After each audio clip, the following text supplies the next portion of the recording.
Hello সবাইকে, কেমন আছো তোমরা সবাই? তো অনেকদিন পর এই ভিডিওটা নিয়ে এসেছি আজকে। তো আজকে আমি তোমাদের শেখাবো যে কীভাবে তোমরা খুব সহজে একটা ছোট্ট রিসেপশন কলকা করতে পারবে। তো চলো দেখে নেওয়া যাক। প্রথমেই তোমরা এইভাবে সি মোটিভ দিয়ে নেবে টিপের দুপাশে। এরপর তোমরা দেখো আমি যেভাবে টিপের নিচে পাতা দিয়েছি সেইভাবে পাতা করে নেবে। আর তোমাদের যদি কারোর পাতা করতে কোনো সমস্যা থাকে আমার পেজেই দেওয়া আছে এই পাতার ভিডিও, তোমরা কিন্তু দেখে নিতে পারো। তো তারপর দেখো টিপের দুপাশগুলোতে সি মোটিভের কাছে মাথার উপরে আমি কিন্তু পাতা দিয়ে নিয়েছি। এই পাতাগুলো কিন্তু খুব সহজেই তোমরা দিতে পারো, যদি না পারো তাহলে অবশ্যই আমার পেজের ভিডিওটা একটু দেখো, তোমাদের ওখানে টিউটোরিয়াল করে দেওয়া আছে।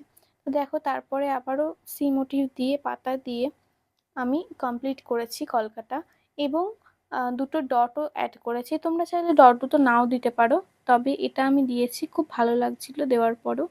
তো তোমরা এইভাবে কিন্তু কলকাটা করতে পারো। আর এই কলকাটা তোমাদের কেমন লাগলো অবশ্যই কিন্তু আমায় কমেন্টে জানিও। আর যদি ভালো লেগে থাকে একটা লাইক কমেন্ট শেয়ার করো।